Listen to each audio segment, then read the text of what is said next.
Hey, what's going on, everyone? It is David Palmer, the Leo King, and we are here for Deep Astrology, your weekly astrology forecast for the week of September the 16th through the 22nd of 2020. If you never watched the show before, make sure that you check out highvibe.tv. This is the network where, of course, we do so much with spiritual content. We actually have a new show that has just come out, Her Story. We are going deep into also the feminine realm and a women's part of High Vibe. Check that out right now. But of course, if you want to get my daily video horoscopes, my weekly sun sign horoscopes with daily tarot and weekly tarot, and of course, weekly intuitive, and full disclosure that Craig and I do, and Deep Astrology, this show in its full form, where you get to see the charts and not just go to audio. Because if you're on YouTube, you just go to audio once we go to the chart portion. Make sure that you subscribe and join highvibe.tv. And right now is my awesome sale of all my schools. And this is pretty cool because I just added an awesome aspect where if you want to do a payment plan, so you have two options, you can buy it all at once. And these are all my schools combined into one, the Love Masterclass, tiers 1, 2, and 3. And of course, you also get my e-commerce spiritual business school. So if you go to the website and check it out, it's pretty cool because you go to highvibetvschool.com, you'll see this really cool web page that gets made when you actually click on it. And as you see on the screen right now, you'll scroll down and it'll say what you're waiting for. We actually added a section below that now that'll say for payment plans. And you set up the payment plan right there. We've got it all set up for you, so you don't have to speak to anybody or anything like that. And this gives you access to all the schools. It's pretty awesome. Definitely don't want to miss out on it. It's a blast. And everybody's really enjoying it right now. And I just wanted to extend it out a little bit longer for people and give people some payment plan options so they can be ready for the advanced schools that I'm going to be doing, so we don't have to cover all the, I don't want to just say the basics, because that school gives you everything, even all the way to like learn to be an astrologer and actually start a business and do all of it. But I want to go do some of those crazy schools, so definitely check it out, highvibetvschool.com, Ride the Waves package. Well, you never watched a show before. We're going to go deep into the chart, or sorry, we're going to channel the astrology first, and then we're going to go deep into the charts, but we're deep on both ends. And those charts are brought to you by Astro Gold on iOS, Android, or any Mac device. And then if you happen to be on PC, check out Solar Fire. Now, we are at the new moon in Virgo week. And this is happening on Thursday early in the morning, about 4 a.m. Pacific, 7 a.m. Eastern. But this new moon in Virgo is an exact trine to Saturn in Capricorn. And this new moon in Virgo is it's actually going to be squaring the nodes. This is a weird new moon. Remember, Virgo has to deal with efficiency and taking that Leo energy and bridging that into how are we going to make it operate better? How are we going to take passion? How are we going to take love? How are we going to look at our reality? And how are we going to clean things up and make it better and organize things, right? But with this trine to Saturn, it's big decisions of the reality that you want in your life for your long-term goals and destiny. And this is what this next lunar cycle is going to be. Remember that we left a new moon in Leo a month ago that was conjunct Mercury, and it was trine to Mars in Aries before it went retrograde. So this last month has shown you things in your life that you know that you love, that you want, and this is about making those things into your reality. But it's going to take a cleanup on aisle 6, aisle 9. There's tomato sauce here that's fallen over. There's somebody in the middle of the whole entire thing that's not wanting to socially distance, you know what I mean? Like, it's a crazy, weird reality we got to clean up here in ourselves. And if you watch my dailies, with this dark moon that happened prior to this new moon on Tuesday, that dark moon was opposing Neptune, right? Actually, it's today, Wednesday. And it's like any of the subconscious stuff going on, any of the things that are holding you back from making a change that's better for your long-term goals in your life, you're aware of now. And so it's time to implement those changes. This is a new moon square, the North Node in Gemini, and then of course it's square over to the South Node in Sag. And I think that makes this a little bit crazy because this is the exact new moon that would mean that we are exactly halfway through the eclipses, right? Because ironically enough, the North Node in Gemini, South Node in Sag, and here we are looking at both those lunar knots, right? Just like boom. And what does that mean? Well, you have a choice in your life. Are you going to do I'm just going to hope that it's going to turn out the way that I want it to be in my life? Or are you curious? And are you willing to make a change in your environment And are you willing to realize that it's the curiosity? It's the things that mercurially we have to do. We have to actually come from a new neutral position and not get too, I already know what will happen. Because anything where it's like, well, I know it might go good, or I hope it'll go good, that's not a place that's going to change our reality. It's going to make us actually more lazy. This is also a new moon trine Saturn in Capricorn, and Saturn in Capricorn's at home, and Saturn's like, this is my last new moon I'm going to trine in my home sign. My last new moon I'm going to trine in my home sign of Capricorn, Earth, and dealing with the more physical reality, right? And destiny. For 30 years. I mean, we could technically do the math. It'd probably be another 28 and a half. So, I mean, this is a crazy moment. Because it's important now for you to use this new moon and this new intention. Because to manifest, you have to make an intention. And unless you intend to make a change, while Mars is retrograding in Aries in its home sign, squaring Saturn, retrograde in its home sign, it's tough. It feels like, gosh, I'm going to have a lot of courage.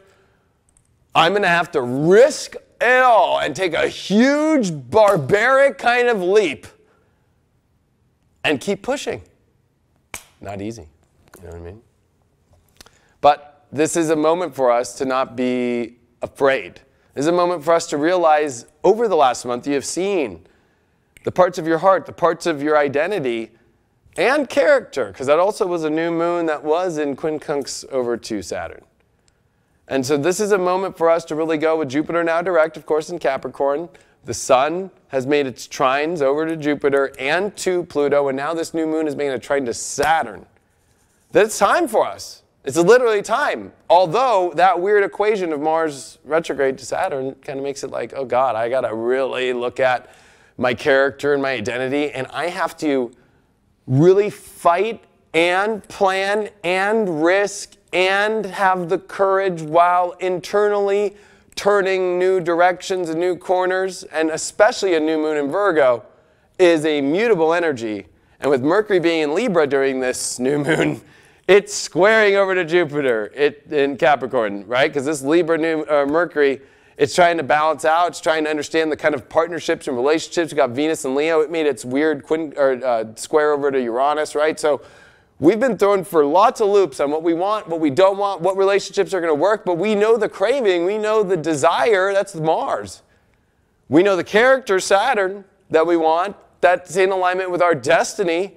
And this is where people are either going to choose, which usually I would say the high road, but the high road is actually in many ways the road that is not going to seem what seems like the high road, right? Like I must sacrifice myself? No, this is the opposite. This is where you do not sacrifice yourself. You put all of your chips and all of you put it all in on you and what you want in your life and your character, because what else left is there? Because Saturn is the gatekeeper here to your destiny. And Virgo here is showing up with this new moon to be like, harvest time. And with Mercury square Jupiter, it's like, oh my gosh, we have Mars retrograde square Saturn in their home signs, and then you have Mercury in Libra that's trying to weigh it all out and trying to be a diplomat and trying to find like the best course of action without action, which makes things even more difficult. And that square to Jupiter is like, oh, I don't know if I see enough information to weigh upon. Jupiter's like, I don't give a crap about your information. All I care about is this is the destiny, and I know and I believe, and I have to go on the adventure there, and I have to make a choice, and I have to do it. And Mercury in Libra is like, I want to figure it out. You know, it's like there's no such thing as just figuring out unless you go, right? Because with this North Node being in Gemini, that dispositive, that would be Mercury. And Mercury happens to be in Libra. So this is about the curiosity of where that piece is through action. You know, they always say peace through action, and everybody's like, I don't understand that one, but it's kind of funny that it's actually in the astrology. And I think that it's important for us, because as I'm, readjusting my hat, right, we sometimes have to readjust things in our life, and we have to move towards what we know is us. I'm not going to sacrifice myself because I want to look like perfect or something, right? And have my head go all like this. I'm going to just say it and I'm going to do it. I'm just going to be me and I'm going to own the character and I'm going to own the identity of who I freaking am. I'm not going to, for you or for anybody or for the idea of television or anything like that, just be like, I'm not going to shift. I'm going to sacrifice how I want to feel and how I want to look and who I want to be and what I desire to look like, what I desire to have in my life. Even if it is in the moment, even if it is in a moment where I'm live, even if right, I'm not going to sacrifice that shit. So that's what you got to do. This Venus this week in Leo, it's going to be quincunx over to Jupiter. So again, in order for that happiness, again, Jupiter's like, you got to risk it all. That's Jupiter Capricorn. You got to risk it all. And I can tell you, because I'm in my Jupiter return, I'm a Jupiter Capricorn. It's the worst place for Jupiter because Jupiter wants tons of options. Well, when Jupiter's in Saturn's house, Capricorn, and Saturn happens to be in that house, and Pluto, it's all in or nothing. Like there is no, like, oh, you have multiple options to kind of play with here. Because if you notice, the more you play with more options, the more nothing happens. That's South Node and Sag too. So we are at like quadruple, maybe even 1,000 times infinity the amount of energy where if you just keep looking for more options, you just feel more and more empty. It's when you take that all-in approach.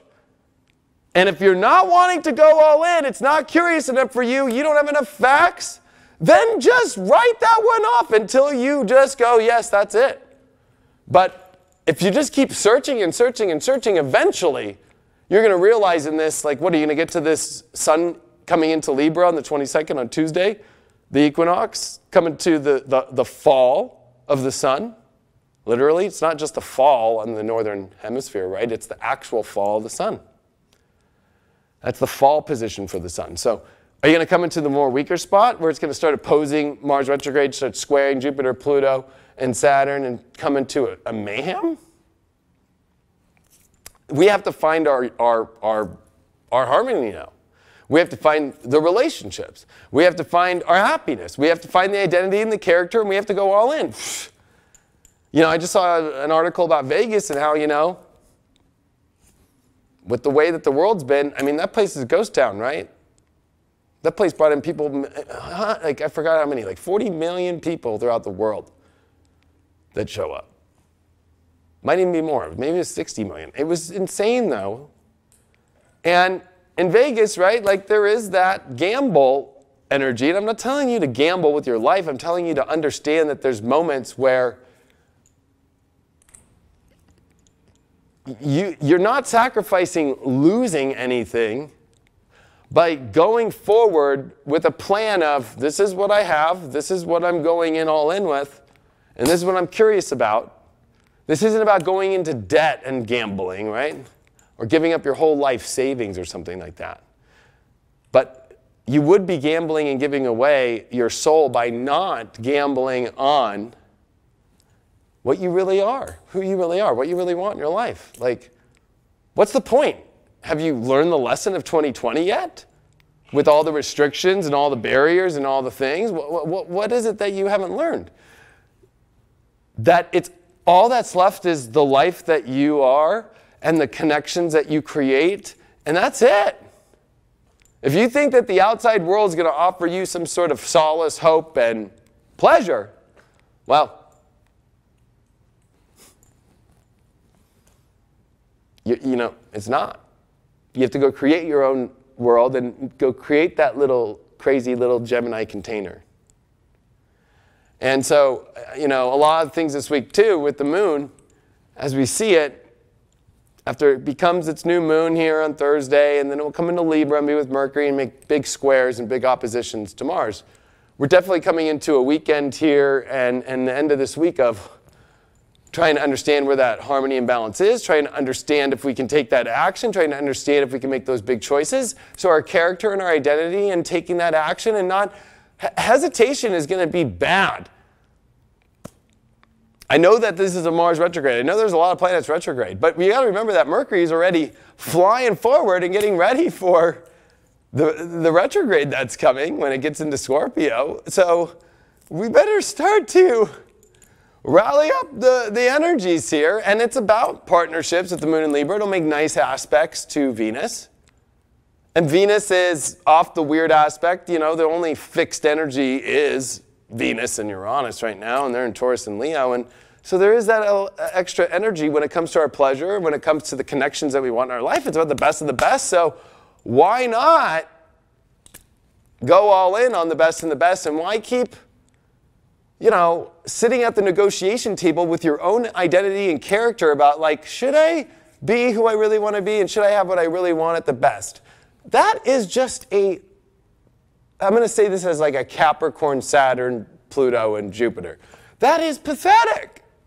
Oh, what, you're just going to give up your character, give up the true self that you know you are, give up the destiny of the greatest destiny of your identity and your life that you could be because you're afraid for that? You want to sacrifice that? You want to hold back a little bit? It's like cancel culture today. It's like people choose to be canceled. They accept it. It's okay to apologize. It's okay to be wrong in life. But it doesn't mean that you just stop.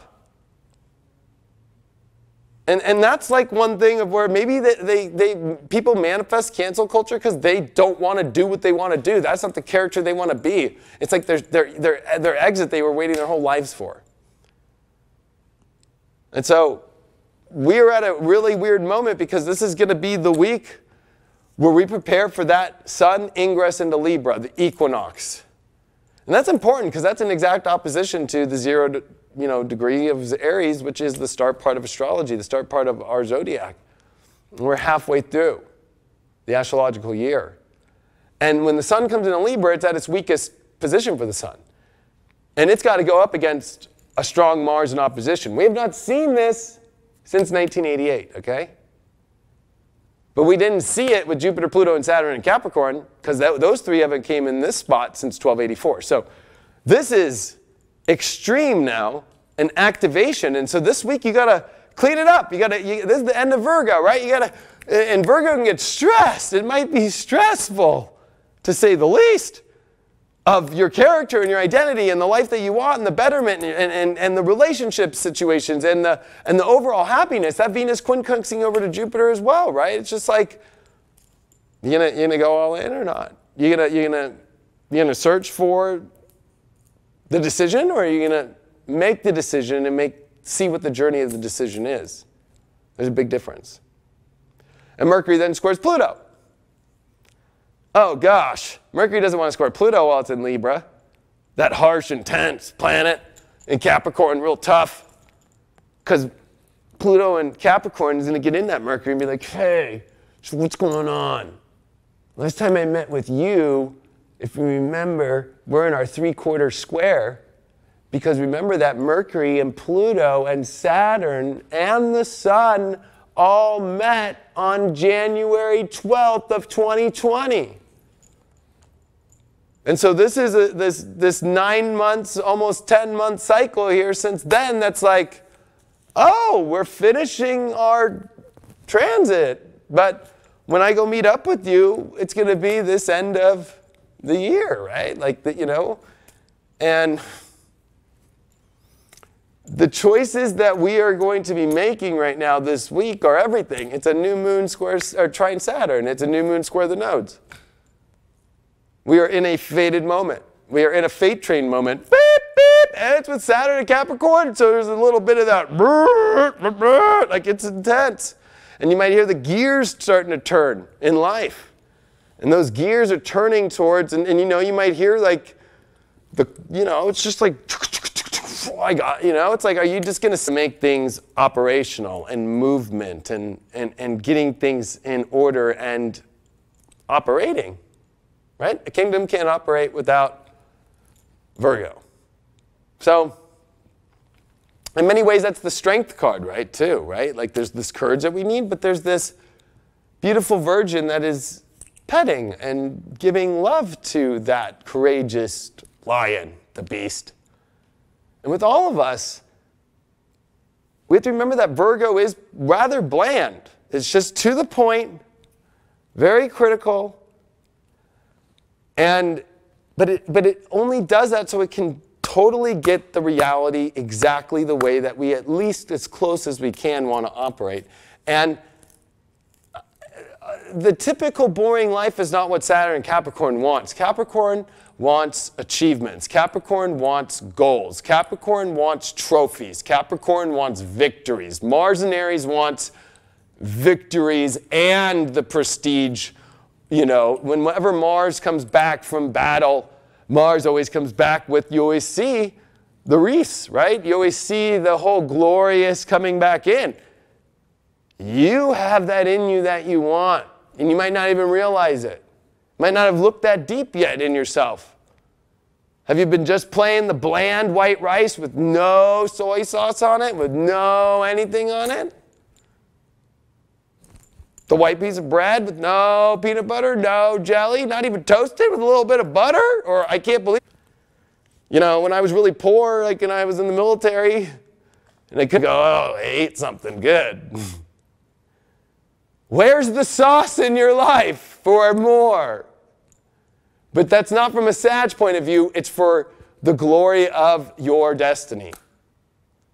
And this Mercury in Libra is going to come up with every excuse it can to find, let me keep chilling.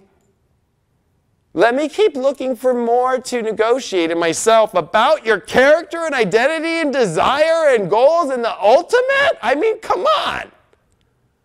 New moon, trine Saturn, it's time to make the choice. And you got to weed out all the stuff that really is not in alignment anymore. That's the okay stuff. The okay stuff, this is actually where Virgo's doing a great thing, separating the wheat from the chaff, right? It's just like, no, no, no, this is the primo, boom. And it's that primo that we got to have. Because when we come into Libra, we want to already be like, I feel like I've made choices. I feel like I'm ready to step into this reality, and I'm going to have it. And when the sun does come into Libra, where it does become weaker, but it does either see the sun set, or it feels like it's missing it, or it feels like it's alone.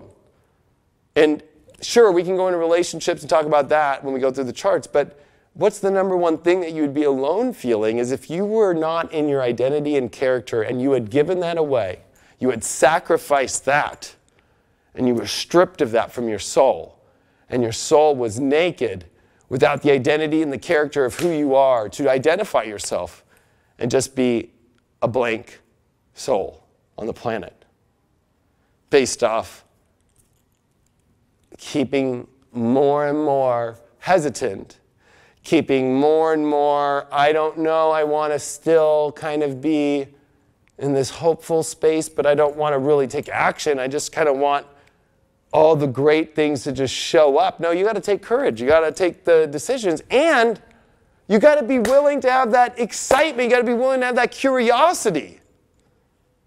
And if you don't have that within your system and you're not excited about it and you're not that and you're just kind of playing the, you know, the Jupiter card right now of like, yeah, you know, I could just, you know, kind of do whatever I want, like just chill out and just keep seeing more options of life.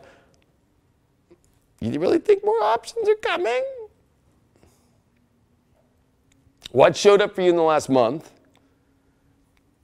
And where else did you look? And what are you going to make the choice on? Let's look into the charts because we have a lot to go through. Last thing I want to say is when the sun comes into Libra on Tuesday, remember we're in a leap year, so we're a day behind, or a day behind than usual. But what's crazy is in sidereal astrology or Vedic astrology, the nodes move out of Gemini and out of Sag, right? And they move into Taurus into Scorpio on the 23rd. We are shifting the ball game big time. And don't forget that Mercury in Libra as well is going to start its square to Saturn. And so it's going to be this battle internally in your mind, in your beliefs, in emotions when this moon comes to Sag and tries to be ultra hopeful, but it won't be hopeful unless it has that excitement. It takes that action. It takes that strength. It takes that courage. We're going to see a grand trine with Venus minorly trining Mars and the moon in Sag, but it will be a weird moment because there will be this weird aspect. And actually, I just thought of this right now with Jupiter now direct, with Neptune and sextile in Pisces and Jupiter in Capricorn, we're going to see Venus Yod this week.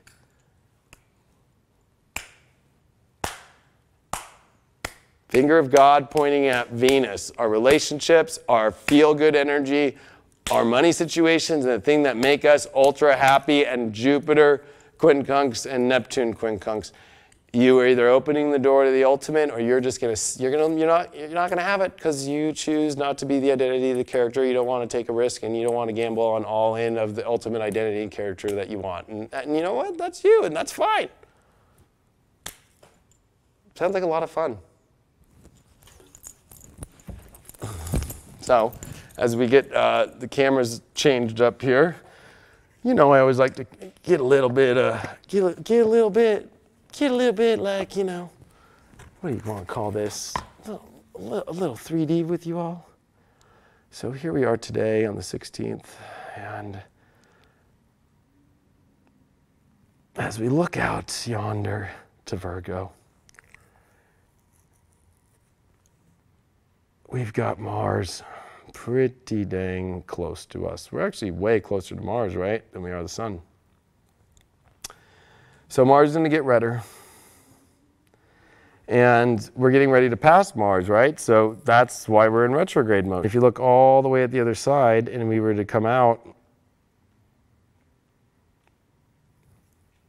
it's Jupiter, right? Like there's nothing else on this, like every planet is on this side of the sun.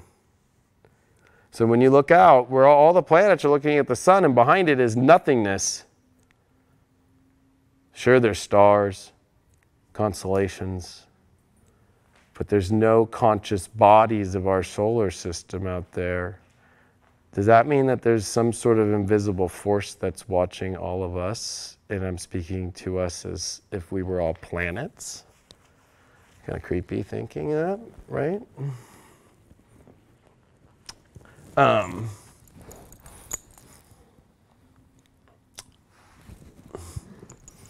We good there? New set today, you know, this is going to be for Anne's awesome documentary show, History in the Stars.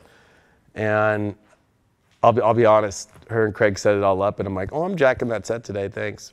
I was like, give me all my Leo King, give me my regal set. And then I've been thinking about that.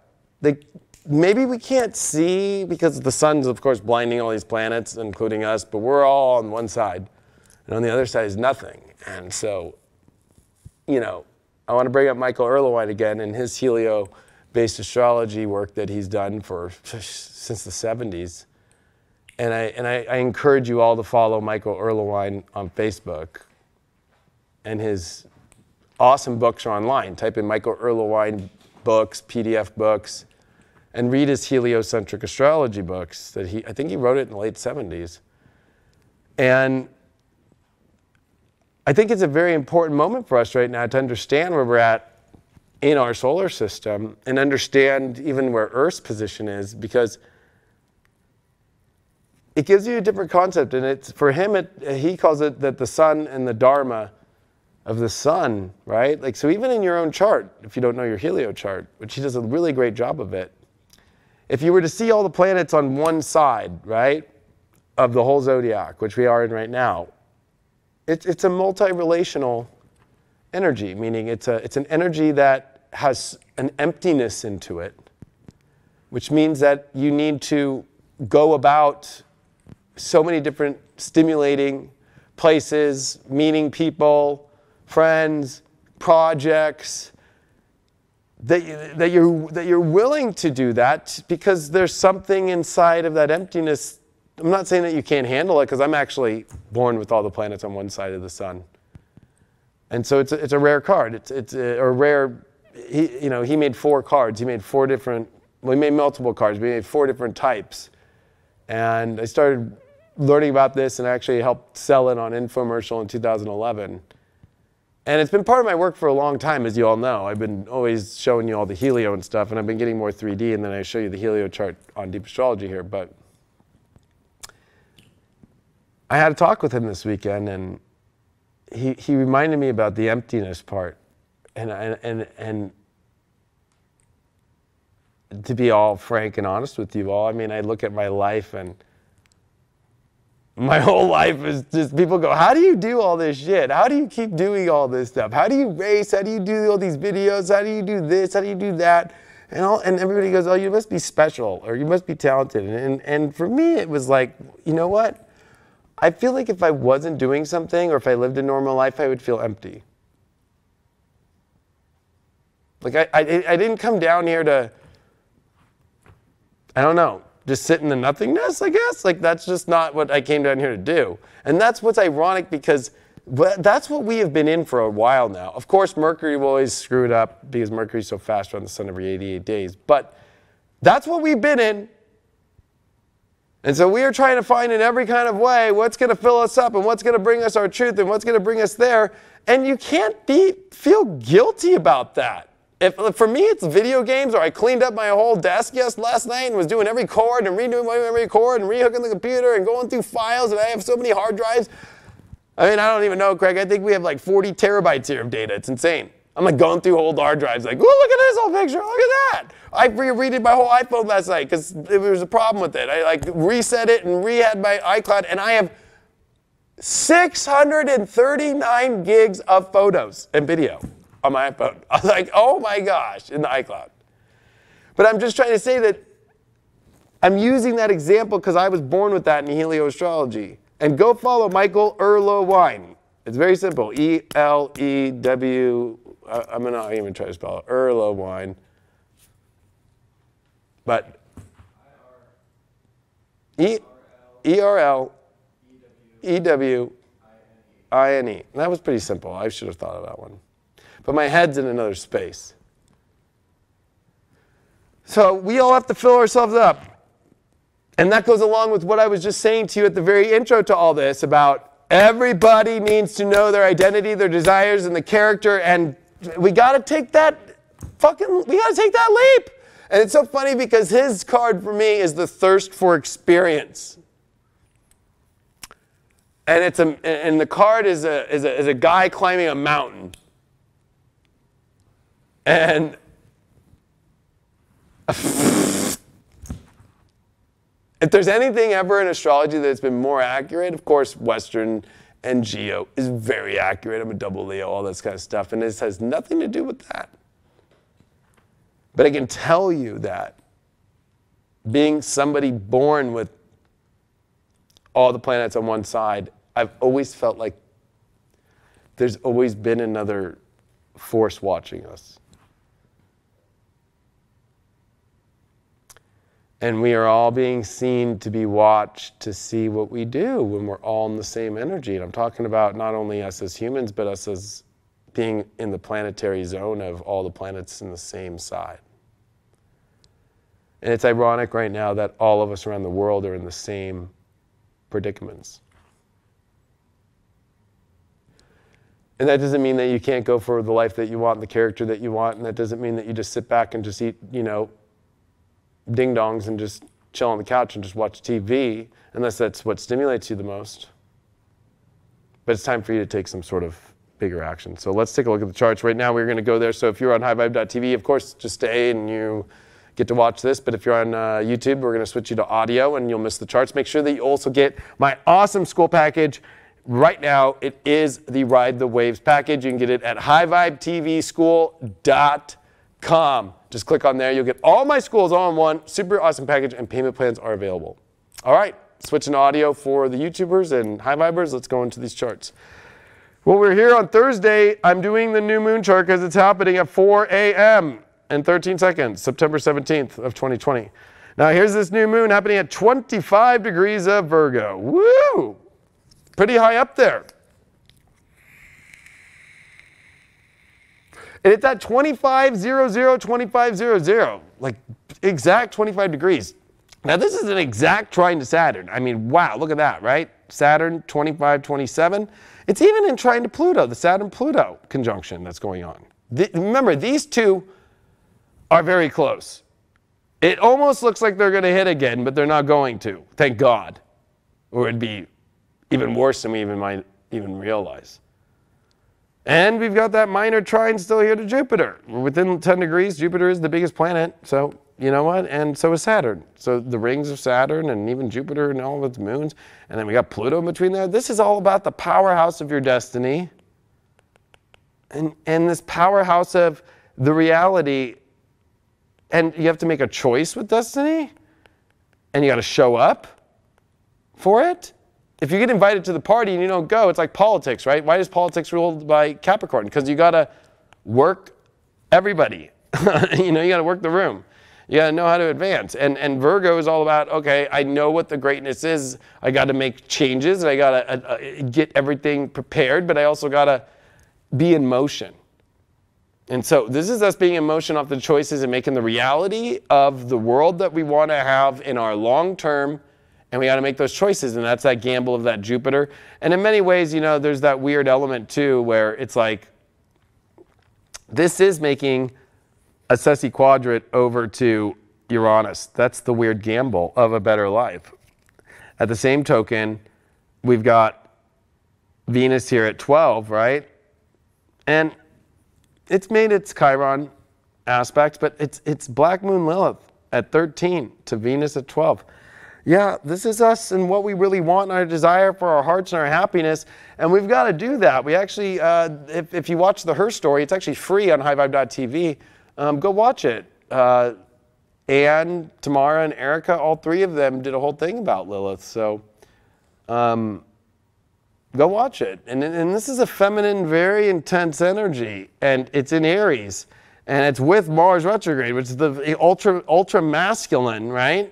With kind of the more shadow, dark feminine. And boy, oh boy, you get those two together and it kind of feels like a one-night stand in Vegas. You mix that with Venus and Leo and it's a party, right? I'm just being real. I mean, I'm just giving you the vibes out there, what the energy is. And at this same token, we've got the quincunx from this new moon to Mars retrograde. So it's like, yeah, you are a puppet on a weird string that has to, in many ways, it might seem like it's crazy or you don't know how to do it, but you have to take action, you have to define, and you have to, even though it's internalized and it feels like you're retreating away from the identity you don't want to be anymore. Or getting out of situations that you identified with and you're like, what the fuck did I end up in here? How did I end up as this? I don't want to do this. One or the other. And Saturn's in square to that Mars. So this new moon is big deal. And that's not the last thing. I mean, this is a lot. And I'll put this in like weird green, even though it's a hard transit. Mercury in Libra, 17 degrees, exactly squaring. And I'm going to have to erase this now. All right, so I'm going to erase Jupiter, Pluto, Saturn. Okay. Look at this, exactly squaring Jupiter. The two ones that deal with our higher and our lower minds. And this is Venus ruled, right? Libra, and Capricorn is Saturn ruled. So you're not going to get the good stuff by no hard work, no dedication, and by not making a choice or making a decision or speaking up. But, this is where people, Mercury square Jupiter is like people who either A, they talk too much. I usually don't see that as much though, especially if it's Jupiter and Capricorn, Mercury and Libra. It'd be more like, you don't speak enough. You don't speak enough. You don't understand enough. You don't look enough into it all. You almost want to like not look at things. You almost want to just think everything will just somehow happen without actually having some sort of identity in the thought process. Or you just give in with your mind and accept things without going, you know what? No, I'm gonna not negotiate my ultimate journey of my destiny and give my character away and give my glory away. I mean, I know that term might offend people, glory, but this is not a time for you to negotiate away glory. This is not a time for you to belittle yourself. Little old Mercury in Libra, Venus ruled, especially in partnerships. Also, what's crazy is Juno, Jupiter's, of course, wife, The goddess of all the goddesses at 29 degrees of Libra, about to leave and come into Scorpio. Whoa! This Juno's been here in Libra for a long time. It's been here for a while. And it went retrograde and it came out. And now at 29 degrees, it's been in opposition to that Mars. So that's what's made this last kind of week kind of really weird. But now we're feeling like, okay, it's game on. This new moon is literally game on. And if you understand Battle of the Gods, which of course you can get on highvibe.tv, my 4-hour plus video, you can already see it happening. I mean, I don't know why a lot of the media is not talking about it, and I'm not coming from left or right. I'm just saying, like, the only place that is covering this right now in the media is Fox News about the Chinese virologist who came out and is from China and was in the Hong Kong labs and saying that this whole thing came out of a lab. And I cannot believe, and she was out, and then Twitter banned her, and she's got all the data, and if you actually look at it, like, this woman is no joke, and you can look up her credentials and all this stuff, and the people don't want to hear it. That's Mercury square Jupiter. And I thought about it when it aired last night. And I didn't even know. Somebody sent it to me on my Instagram. And I was like, oh, okay, let me check into this. And I had heard about her a couple months ago. I was like, Venus square Uranus. Like, here again is weird data about things that we need to know about a physical situation. And nobody wants to know. Like, no, like the answer to this whole thing is directly where it came from. Think about that. Like, if that's true, and we have to question everything with North Node of Gemini, and with even Mercury square Jupiter, you have to question more than you realize. And to find the peace and harmony, and not just let censorship of big news, Jupiter, big things just go unnoticed. Blows my mind. So this new moon's no joke because the game's on now. And as we move on through this week, we move to Friday, we're going to start to see, of course, the moon break off and come into Libra, and it's going to meet with Mercury. And it's going to be now, with Mercury now, in square to Jupiter and Pluto. And we're going to see the moon and Venus on Friday, midday, make a nice sextile, early morning. And I think that this is positive to help us get ready for this moon square Jupiter, Pluto, Saturn Friday night. So it's going to feel like we are going to go through the whole thing of us trying to negotiate the better world that we want and the choices that we need to make. Friday's going to feel like it's all there. Like, should I do this? Should I not do this? It's going to be emotionally intense. And Moon and Mercury are going to be trying to figure it all out. And it's going to be kind of funky because, you know, the moon's finally going to be, you know, finally start waxing. So we're going to see that waxing crescent moon right after sunset. And that's it. So the moon's only going to be up for just a minute, you know what I mean? And then just like gone.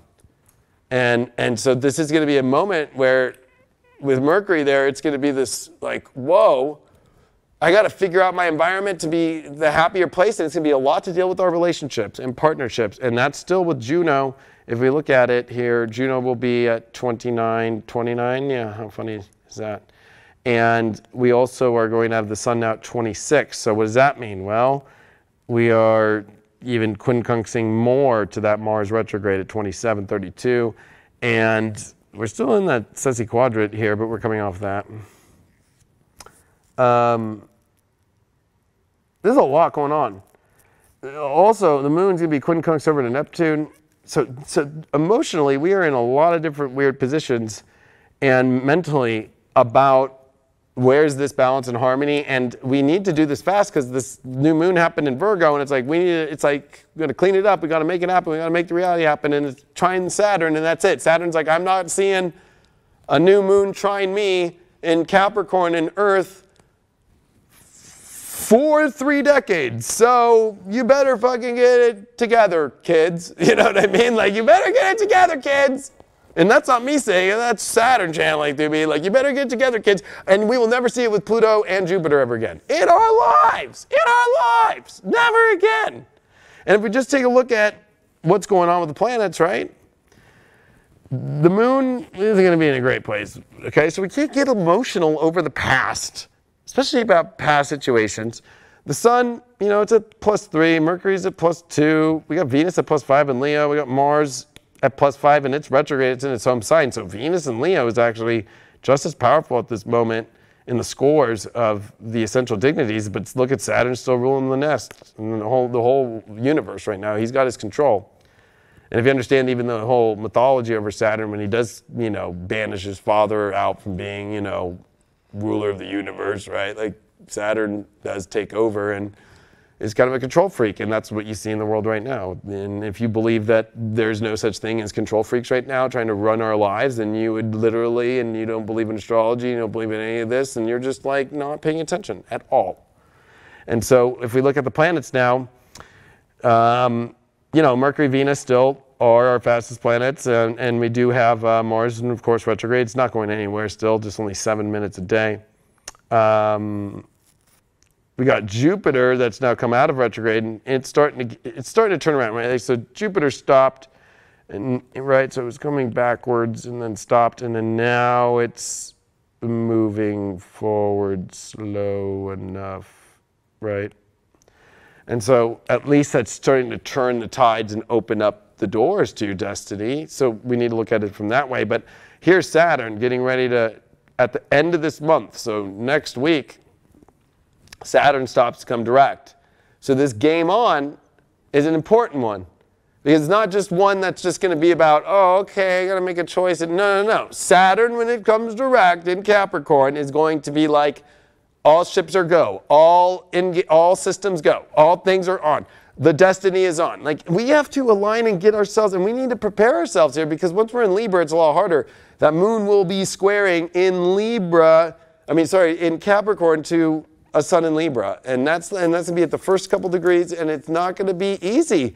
And I just want to tell you that this new moon's giving you this week the best opportunities for things, and it's in your mind and your emotions that are going to be the worst because of the two fastest planets, or well, Mercury is at least, and Venus is making good aspects, but Venus and the moon, but the moon and Mercury, Venus, all these personal like planets to us, are getting in the way of that Jupiter, Pluto, Saturn, right? Or they're in alignment in a good way with the sun and moon with the new moon. So we got to use the new moon in our intention to make these big choices, and they're going to be tough because Mars square Saturn is tough. It's not easy. It's not easy. As we move to Saturday and this weekend, we got the moon in Scorpio this weekend. Woo! It's going to be an interesting weekend. We also got Mercury reaching 20 degrees here on Saturday. And that means that Mercury's going to start making a square to Pluto. So we got to get to the deep truth, and we got to make big transformation in our minds, and we got to also face that. And then with the moon in Scorpio, it definitely is an attached moon, or it has to learn to completely end an emotional attachment, right? Because it is at fall position, and now the sun is exactly quincunx, exact. That's a strong quincunx right there. And then in conjunction at 27 degrees. So, as the moon comes into Scorpio, it's going to start its squares over to Venus and Leo. And so this is appetites, very intense, and choices that must have been made. And Mercury now, yeah, done with Jupiter. Okay, there's a lot to look at that I'm trying to understand. But now it's got Pluto. It's like I got to force myself into that truth and to understand. Mercury has to go into Pluto. It has to go with Hades, right? Pluto's the ruler of Hades. It has to go in the underworld. Mercury has to face that. And Mercury in Libra doesn't want to go ever face that. Mercury in Libra just wants to sit like in the middle and be like, I want to see things and just keep things chilled. No, it's like the only way that I'll understand what to negotiate with, or more importantly, to even find the harmony in my life, is I have to go deep into the truth. And I can't lie to myself, and I can't lie to others about where I sit in my own personal harmony of my identity. This sun in Virgo is going to be a test with the quincunx over to Mars retrograde, as if in Aries, as if your identity is reality and your emotions in Scorpio are true, and Mercury has to go into the deep world and be like, I have to be honest with you, or I have to, this is where I'm at. This is where it all is. This is where the truth is. And this is going to be extreme volatile shit going on. I'm going to be honest with you. Moon in Scorpio is a lot like with this Venus in Leo. It's a lot like fucking that crazy old, you know, I guess she was just the evil queen. That was her name in Snow White. But she's got that poison apple. And are you naive enough to eat the poison apple? Like, that's not your character. That's not who you would eat an apple from. That's not what you're going to ingest and take emotionally into your life, or is it? That's going to be a deep one. And it's whether or not you understand, because I'll be honest, I got a lot of Scorpio, a lot of Leo squares, so I get it. It's like, I know what's poison apple, and sometimes poison apples can be fun if I know how much poison's in it, right? The boundary of it. But don't start playing around with boundaries. Don't start playing around with weird shit, because you need to be in your ultimate truth right now to make this reality sane, and your identity is going to be tested more than ever of that Virgo, as if you are pure in that strength and identity, or if you're not, and you are willing to give away your identity for a reality that does not fit you. Are you going backwards? That's the big question. With Mars retrograde always, and what you're taking action in, is it going to take you backwards, or is it going to take you forwards in your life? And we can get very caught up with this Mercury. It needs to be honest in the square to Pluto and be like, am I going really forward, or am I going backwards, Pluto and Capricorn? Tell me. Am I going into my destiny, or am I just trying to go into the destiny of what I think is peaceful and chill, but it fucking sucks and is boring? That's going to be coming up, especially because the appetite will know.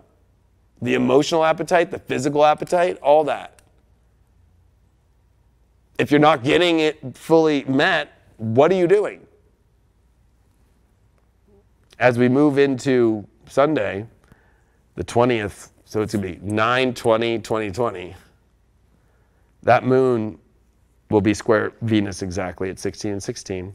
And this is where we're going to start to see some really interesting stuff here that I started to realize, which we'll probably see more on Monday, but we're going to start to see a yod. I mean, it's not exact yet, because we are 2 degrees off here, and Venus would have to go to 17, but it would come that night. So we're going to start to see that yod right here to Venus with moon, then square, and then moon trine Neptune, and then moon sextile Jupiter, and moon sextile Pluto Jupiter. I mean, that is a lot going on. And that would be also a nice sextile triangle right here. And Mercury is going to be squaring Pluto that day. So, you know, this weekend is a deep truth revealer. It's a deep all in or not. It's a deep yes or no in relationships, like straight up, like black or white, yes or no. Like, and is it all in or no? And if you are still going to be like, we're going to continue to south node this and keep looking for more options, or are you going to go and be like, yes, I'm excited and I'm stimulated, and this is what I want in my world of my little bubble of my life, and this is what's going to stimulate your mind, because Mercury is the dispositor of this North Node being in Gemini, and Mercury is square Pluto, and Pluto is this truth, and Venus is starting to make its quincunx of Jupiter. It's like, are you going to lie to yourself, or are you going to be honest with yourself and be like, this is fucking everything? Hell yeah. Or are you just going to be like, whatever? And how ironic that on this Sunday, look at that Juno in Scorpio this weekend. Boom! Out of Libra now. That truth, that depth, that need, that want, and that ultimate truth is going to come when it comes to unions and partnerships. With a moon there in Scorpio, that's at fall position. Remember, the moon is at fall. So don't even start to think with a moon in Scorpio, it's at -4. It's not in a good place. You can lie to your own self. You can be over-attached. Like, I can't let go of this. Well, Juno is going to be like, okay, yeah, I want the ultimate of all in, but if that moon is attached and making an all in because you're too afraid to disrupt somebody's happiness and give away your identity, your character, and this could be in a lot of different areas, in a lot of different situations besides relationships, just in a project or in just how you're living your life and lying to yourself, like, why do I keep doing this? Is us trying to get out of our patterns of like choosing situations that just aren't really fucking the full gauntlet here. And that moon opposes Uranus at the same time this weekend too, right? So it's definitely going to be a wild one. And Mars at 27 and quincunx to the sun. The sun will come off that at 28 degrees finally. And the sun's going to be prepared. So we get this weekend to really like see the truth of who we really are and what we really want and our desires. And even the moon's going to quincunx over to Chiron and get ready to quincunx over to there. And we're going to be very intuitive to know with that Neptune moon trine So, I mean, this is a lot. And as we move to Monday here, on the 21st, it's the last day of us being in Virgo. So that 29-degree sun, it's edgy. And Mercury now at 23 off the Pluto square, but getting ready to square Saturn. And what's interesting about this is Mercury is going to trine the nodes on this day in sextile. So even though it's got a hard square, but that means that Saturn is still in quincunx over to the north node. But now that it comes to 23, we're starting to break off. The node's like, your destiny's been laid, so what are you doing about it? Like, I've revealed to you, Mercury, North Node in Gemini is like, hey Saturn, here was all the info over the last, since basically May of 2020. That's when the North Node came into Gemini and it quincunxed Saturn, and we've been in quincunx the whole time. And this is breaking that off. Because remember, the nodes go opposite of the planet. So 23, it's going to start going to 22, 21, it's going to go fast, right? So this is also why the nodes in Vedic are about to change, because it's a 23-degree, difference in what we're dealing with here because of the precession of the equinox. That's why 23 is a good luck number. Why do you guys think my number is 23? And I was born on the 23rd. But that Venus, 17 degrees, exact quincunx over to Jupiter Monday. So that's kind of like, did you open the door? And with Vesta there, I was born with that alignment actually. How interesting is that? Well, how pure really is that happiness and love? Or is it, are you limiting yourself for a small journey of destiny, or are you going for the big dog shit? And I'm here to tell you that you want to go for the big dog shit to make sure you're in the right place of the next decade of shit coming. You don't want to choose small. And I know it's easy to choose small in Virgo. But even Virgo is like, I don't want to choose small. I want to have the best wheat. I want to harvest the best things, because we're a day from coming in on Monday into Libra. And even Mercury with the trine to the North Node is this final kind of informational aspect of like, all right, yeah, I know what will bring me balance and harmony. I saw this week in the truth, and that moon is with the South Node in the same side of Sag. And there's this weird moment here is even though they're in sextile, the moon and the sun, they're doing it in opposite signs or in square points to their they're both immutable energies. And I'll just be real. I just think that this is going to be a moment where it's going to be like we're kind of in between knowing if we're in the right world or the wrong world. And we can't start to be optimistic. Like, I know I'm in the wrong world, but maybe it'll be okay. I'm going to use a very, really harsh analogy to help you understand this. If we were to use the boat analogy that I always use, and I'll even go draw it out, so it's like, boat, okay? Dun, dun, dun, dun. Okay? This boat is your ultimate. This boat is not. It's like gonna get lost, and you already know it. And here you are. Of course, we're just gonna do a person, non-binary. And you end up going on the boat that you shouldn't. You got rid of your identity, character of who you are, trying to change that to be something that you're not. And this moon in Sag is like, oh, you know what? I know it's going to fuck up and take me in the wrong place. But you know what? I think I'm going to make the best of it. I mean, that's like what people say as they're going into, when I got in trouble and I ended up in prison for 30 days, I remember, I'll make the best of it. But I had to look back at like, wow, what did I really do? And then what did I end up into? And it wasn't like it was all good. Like, I like to say that. I like to say that, yeah, I made it through prison for 30 days, pretty chill. But I would have done a million other things other than want to be in prison for 30 days. This is not a 30-day journey either. We're talking about a lifetime journey here that we're all choosing. 2020 is this big moment that the last 8 years, since December 21st of 2012, has been bridging you towards. And it's been the character and the identity that has been the determination of who you are and what you are going to do in this life. And that's what the Pluto-Uranus squares of 2012 through 2015 were. And they are all coming up. And 2015 is coming up a lot. Because in 2015, there were so many weird things with our mind, with Mercury retrograde in Gemini, squared Neptune. There was a lot of weird stuff. It was Jupiter in opposite, right? It was Jupiter in, it was Jupiter actually in, it was in Jupiter in Leo. And it had finished in Cancer, went to Leo. And then it went to Virgo. And it cost Regulus in 2015. And we've done that with the sun. All we have left is Venus, which Venus is kind of the weird thing here because Venus is the one, she is the one who did go retrograde this year, who did get reset, who is now the morning star.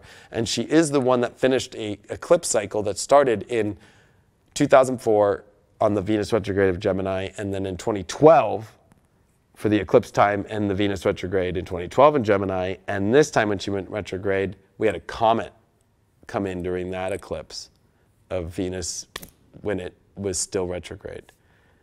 That came in with the eclipse. So everything is going to be about Venus. And that's even what the Mayans based their whole calendar system on. And it's weird because I say that because on January 12th of 2020, that's when we had the Jupiter, Saturn, Pluto conjunction with the sun, right? So, January 12th, 2020, boom, go. And as you see, the sun, Pluto, Saturn, Mercury, all met in the same spot. Where was Venus? 28. Look at how Juno was still in Libra at the beginning of this year.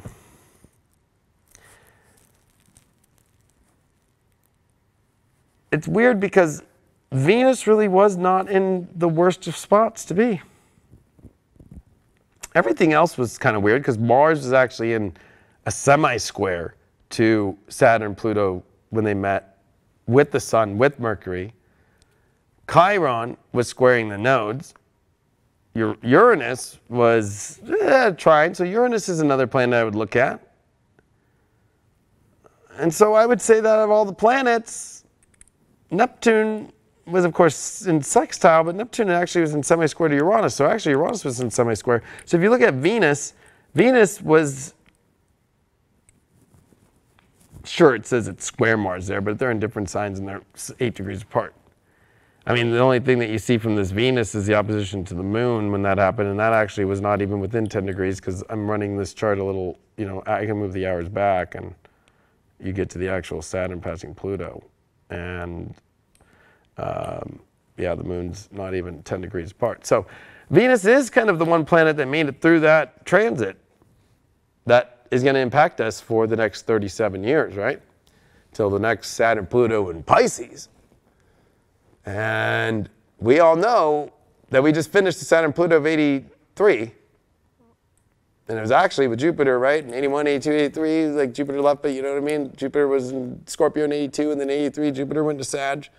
But there was Saturn, Pluto, and Libra, and then that finished, and then Saturn and Pluto were both in Scorpio, and it was a little bit of an extended Saturn, Pluto, and that's why this one's so extreme of what imprint is of your destiny in your life. It's your destiny, and it's no coincidence it comes exactly 7 years after the Mayan calendar shift, and then this is the year of where you go, and on the 8th year of since then, on the end of this year, I keep saying that 8 years and this whole fucking thing, and Jupiter Saturn mean on December 21st of 2020, you don't have time left. And I want to say that you've got this really weird angle of Mercury squaring Jupiter, Saturn, Pluto. Mercury square Saturn, Pluto.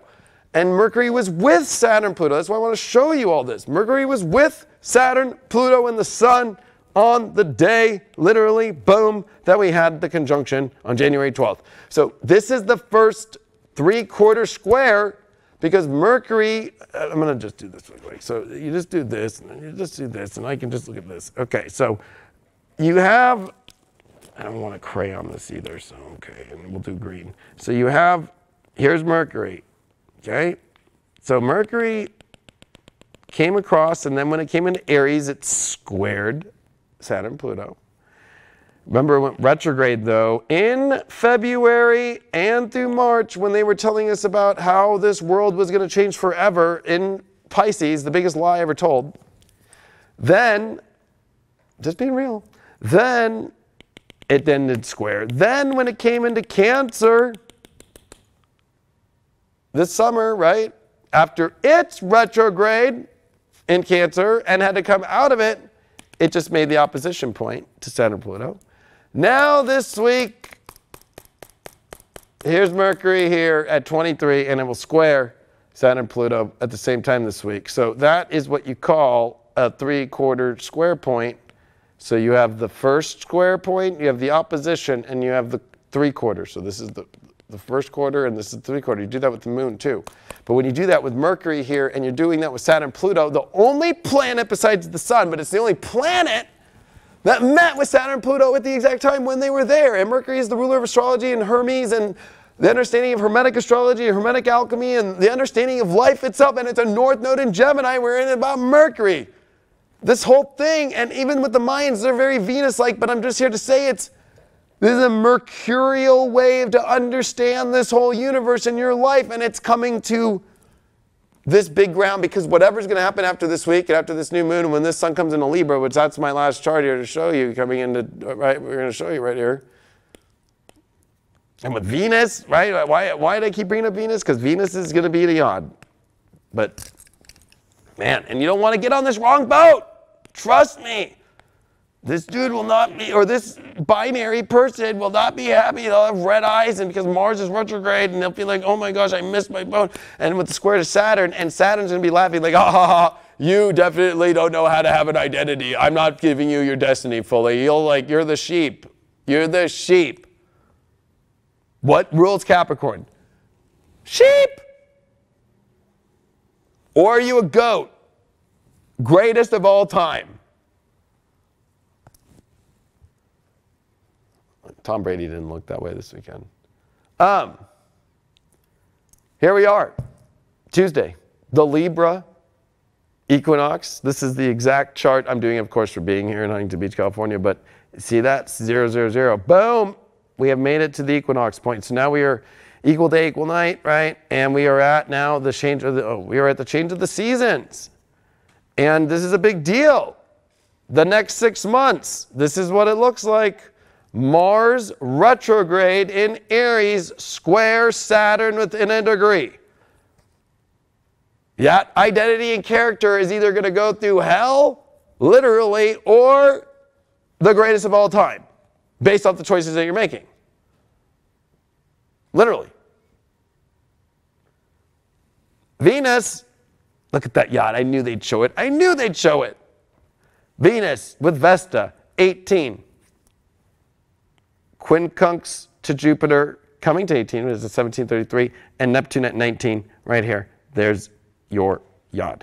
And this is about your Venus in Leo. And this is the ultimate understanding of the truth of your ultimate happiness, the relationships, the physical nature, what you do with your life. It better be fucking golden. And with this quincunx to Jupiter, Pluto, Saturn, let's just add that because it's with that, the greatest of all time, golden greatest of all time, and with Neptune connected to the ultimate spiritual path of your life. Or I'll show you the reverse of this, because this is a finger of God. If you're triggered by that, that's the terminology. The opposite of greatest all time would be follower or sheep. The opposite of spiritual would be delusional and drunk off, sensitivities and just being lost. A lost sheep in a false heart. Tin Man. But actually, it's not Tin Man. It would be the lion, right? But it would be the lion who has no courage.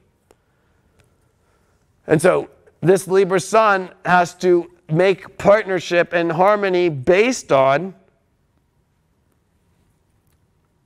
the understanding of whether or not you're really ready to partner with your identity and character of who you really are and the relationships and people. Good thing is that Venus at 18 is no longer in semi-square to the sun. So Venus is catching up to the sun. So this is a good thing, because actually in a lot of charts you see Venus and the sun in semi-square, but they're not. Also, this is the last day in Vedic astrology and in sidereal of the North Node, right? Going to be at 2356. It's going to move into Taurus. If you're looking at a Vedic chart, which I do have one to show you at the end of this, but that moon is going to be in nice trines to Venus and Sag. So yeah, be hopeful, but also don't be delirious at the South Node there. Just hopeful of what you know is not real and not truthful. And this sun in Libra has a lot to deal with. It's in opposition to Lilith, Black Moon Lilith. It's in opposition to Chiron.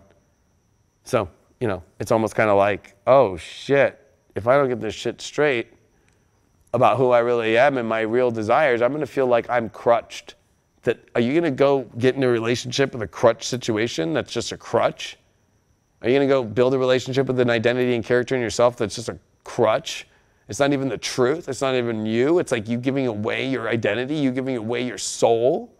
You're going to go be a follower? Are you going to go be a sheep that's going to be lost? Or are you going to be the greatest of all time? And are you going to be a spiritual greatest of all time into the ultimate golden heart and the truth and the light and the inspiration to the world? And with this North Node, we're about to see nice Venus sextiles over to it. And trines. We've got Mars still in great aspect. You know, I don't care. This is all about Saturn wanting our destiny. And I know that we don't like Saturn. A lot of us don't, as an astrologer or anybody that follows it, because it's hardcore. But it's like Saturn's trying to give us our greatest of all time in ourselves. And that's only within us. And we can't just be lost little sheep. Mercury, 24 degrees. Uh-oh. Yeah, that thing is starting to square Saturn. Mercury is starting to oppose Mars retrograde as we're coming in. And Mars 26, whew, now we're within 1 degree. And this Mercury is going to finish this Saturn, Pluto, Jupiter, which is what I showed you in the chart before this on January 12th, the 3/4 square. And then for the rest of the year, Mercury is going to go through retrograde through Scorpio. And then once it comes out, it'll meet back up with Saturn and finish that whole transit, but it will not be with Pluto, and it will be with Jupiter, and it's gonna be a whole different ball game. And so I'm just trying to like prepare everybody here that like this is a bigger week than you realize of the identity and the determination. And this moment of the equinox here is for you to define what the next 6 months are going to be for your life, of the happiness and the harmony, and who are you going to go with this crazy moment through? Because now Mercury's going to be in opposition to Mars retrograde and squaring Saturn. So that's a T-square to Saturn. Saturn's like trying to get our minds and our action in the right place. But that's going to be hard for people unless they're willing to take that ultimate risk and they know in their heart that it's the ultimate. It's spiritual, it's fucking blissful?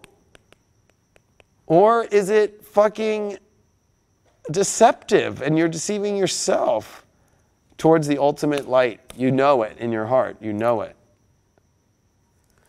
And this is where the helio is at. So I wanted to show you, and this is Tuesday as this happens. If you look from Venus here at 9 degrees of Gemini, if you were to bring that to 9 Sag, all the planets are on one side. So when we have the equinox, Earth's at 0 degrees at the 0 point. Mars and Chiron are meeting up in the helio. So you want to spend this next 6 months as what is Chiron? It's the wounded healer. With Mars in Aries, do you really want to spend this next six months because you are going to choose partnerships, you're going to choose a disconnect with your true identity and character, and anything that feels like it's crutched, anything that feels like it's not fully developed in a weird way, or it's got a fucking issue, like that would be like going to buy an open box from Best Buy from like 4 years ago and it don't work perfectly. Don't do that shit. Please. People are going to be willing to take crap. Remember, Saturn's in Aquarius now. It's disconnected to things that are not connected to the ultimate highest of the universe. Jupiter has now reached 28 degrees. Jupiter and Saturn are within 2 degrees, about 2 degrees here. This is getting intense as this has taken 13 years to come together. 20 years for this to come together, and they didn't come together here. It's been since 1960 that they came here. Fucking 60 years ago. And Pluto's at 24. We've never seen it here yet. Since 73, 4? Oh, yeah.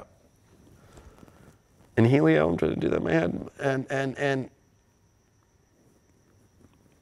so when I said there's an emptiness here, because I want to end with this. Emptiness. Make it black. An emptiness. Okay. This is Helio. Sun's at the center. Emptiness. I get all this from Michael Erlewine. Make sure you follow him on Facebook and shout him out. He's the Lifetime Achievement Award winner in astrology 2018 at UAC, and he's got the Regulus Award. So he's the best astrologer on the planet. No joke. You should go follow his stuff. And he gives it all of his books away for free. And he has the most amazing stuff you'll ever research in your whole entire life about astrology. And I will promote him till the day I die. So please. And you can watch the interview that I did with him at UAC on YouTube, and you can listen to his interview with me on YouTube at UAC 2018. Or you can watch him and I on, if you type in UAC 2012 New Orleans, you'll see the commercial with him, or the news interviewed him and I separately, but we were at the same booth. I worked for him at Matrix Software. So, the emptiness. We can't go fucking choose something to fill an emptiness if it's already got something empty about it.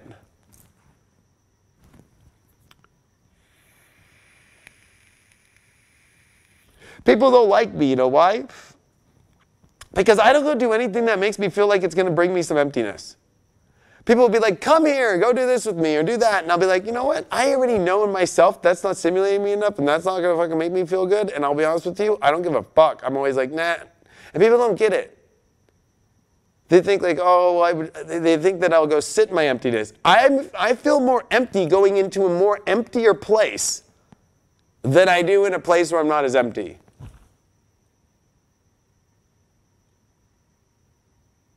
We can actually take choices in our life that make us feel more empty. And it's the whole mind that goes, especially this week, it's going to be the mind. Well, it looks good, but inside, that's not going to really be that great and fun or that exciting or that stimulating. Empty, more empty. So it's not stimulating. Then you're fucking on your phone trying to just make a story and do this just to get the fuck through it. Or creating havoc.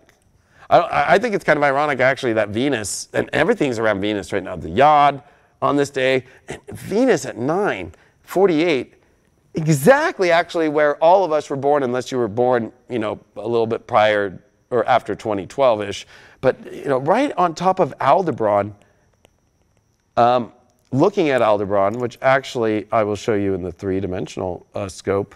So if we were to move this to, and we're done right after this, the 22nd, and okay. And so when we go look at what is Venus looking at, look at that Aldebaran with the sun. Oh my God. That's what I'm talking about right there, that Aldebaran. So watch this. I'm going to look at this. So I don't want, let's look at a torch. But Aldebaran sits at 28 degrees in Western, okay? And, 9 degrees in Gemini and 10 degrees now in Western. It's Algol, I was thinking 28. But this, and I'm gonna do this. I'm gonna do this. And I'm gonna just do what I did earlier. So what's crazy about this is red. So here's Aldebaran right here, right? So we got Aldebaran. This is Archangel Michael. Okay? Because Aldebaran sits with the 7 sisters that are all in Taurus in sidereal and how you look at it, but it sits with the Pleiades and the Pleiadian energy. And so we have an exact alignment from the Sun to Venus to Aldebaran on this day that just so happens to be on Earth when we reach equal day and night. So we have a direct line to feel good off who we choose as partners and our self-worth and all the things that make us feel good to go to which actually is heaven, because these constellations that are here, we need thicker. These constellations up here, from Aries over here to Virgo, is heaven, okay? And actually the strongest part of that heaven is in Taurus, right? And we have a direct line. Venus is there, and Venus rules that, and we're taking this from a helio point of view. And we've got the Earth here with Mars, right? And this is a big deal, that the day that the Sun, right, comes for us in our viewpoint as equal day, equal night, because the Sun, of course, and how it rotates and what degree angle it's at, which is 23 too. It's at a point to where we reach this equal day and night that we have this moment with Venus to look at is looking in the right direction. Even look at this little arrow right there. And we're getting ready, right? Because like, watch this, like here comes Mercury getting ready for the retrograde while there's a Mars retrograde. So this is just October 15, 16 with that new moon. I mean, it's insane. I mean, we are just 2-3 weeks away from the weird stuff, and Venus is going to pass that whole thing and come on the other side, and now planets start to, you know, balance themselves out around the Sun. So what I'm saying is you don't want to come into this emptiness with something that's more empty. You want to come in with something that's the fullness of everything that you've ever wanted in your life. The last chart is just showing you the Vedic from a Western chart's point of view, but hey, fuck it, right? Look at on the 23rd of September of 2020, that North Node is now in Taurus. So, from a sidereal point of view and a Vedic point of view, this is the exalted positions. Okay? Because in life now, it's time to find stability and quality. And when you mix that with the Western point of view of Gemini, it is the stimulating quality of life, not the scorpionic, Sag, hopeful for things to change. That something will eventually change, maybe. Or I can't let it go. I got to try and be positive because I can't let it go. And I'm not that stimulated. And hopefully it'll fill itself up. No. It will not. I was born with these nodes.